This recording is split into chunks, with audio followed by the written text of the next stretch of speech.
Making sure I get the question on video. It was a Flash. Who loves the Flash? No.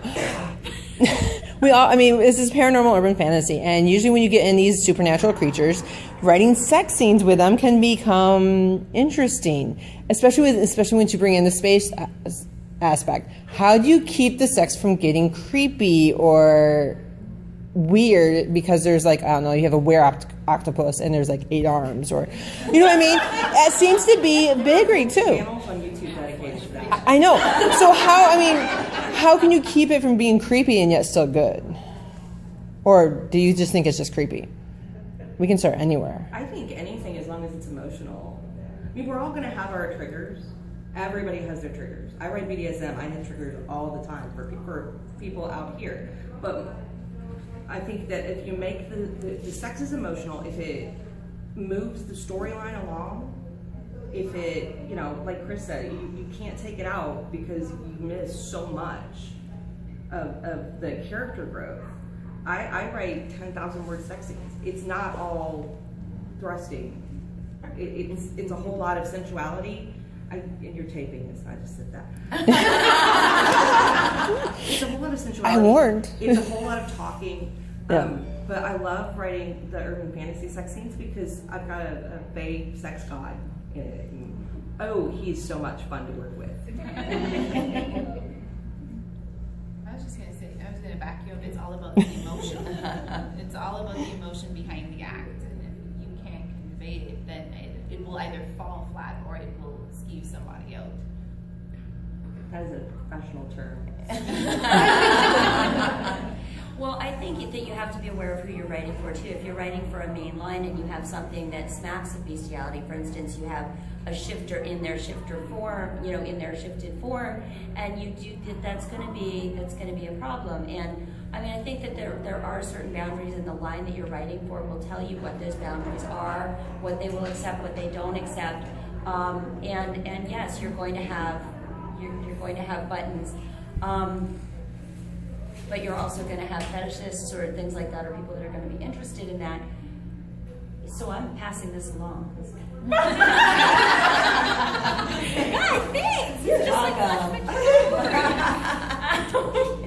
I had an interesting experience writing the Night series because the heroes in that series were blood drinkers, and only one heroine knew ahead of time.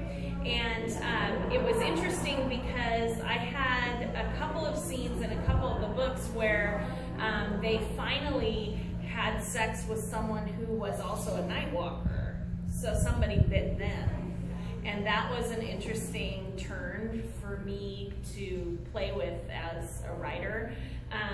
I don't think it was gross, but if somebody's not into that, it might have been.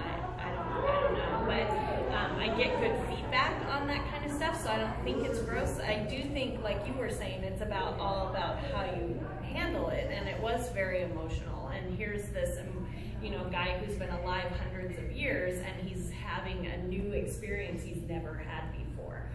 So it did make the sex scene become a more important moment in their changing, because by the end of the book you want them to be somebody different than they were at the beginning. So the Desire Exchange is sort of urban fantasy adjacent, and so I'm not dealing with a lot of non-human actors, but there's a sort of, they're not a species, there's a group of people called the Radiants who, if they give you a light kiss on your lips, they can make your sexual fantasy materialize around you.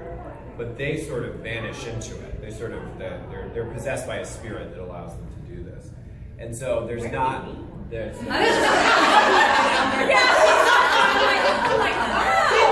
a giveaway with they draw you a map to their hideout in the swamp. Yeah, you're right. Right, and so, but that's how I do it. It's all sort of human elements being repositioned because it's a human fantasy. Unless somebody's fantasy is a were-octopus, they would make that materialize through spirit matter. But I think it's an interesting question. But like, if somebody's turned on by Bigfoot or dinosaurs, I allow them to have that. That's the thing. I think, I don't know. I'm not going there. I don't know how we define dinosaur consent. I'll allow the dinosaur community to Dinosaur lobby. the dinosaur Facebook page. Facebook group, excuse me. Yeah. Do you think there's a line that can be pushed, though? Is there a line that you can cross over and then it just makes it too much for the reader to really accept that this could be a romance, that this could actually happen, regardless of the species, supernatural? I think we're going back to what's subjective again. Yeah? Everybody's line is in a different place, really, I think. It's hard to know, you know. I would not be into tentacles, but I know that there's a readership because there are books out there like that with Right. tentacle erotic stuff. Yes. So somebody does, yeah. So I don't think who are we to say? Aren't there Japanese wood carvings? Yes. There's so much of it. Japanese stuff. Yeah.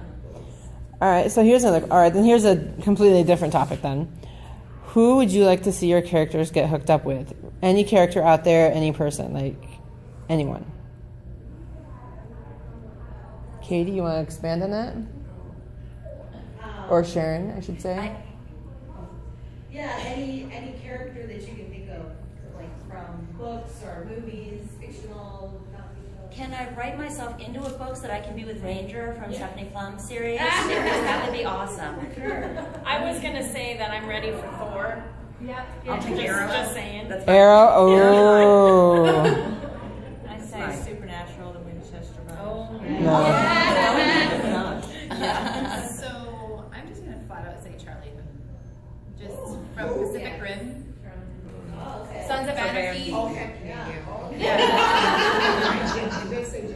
I'll just take Jax.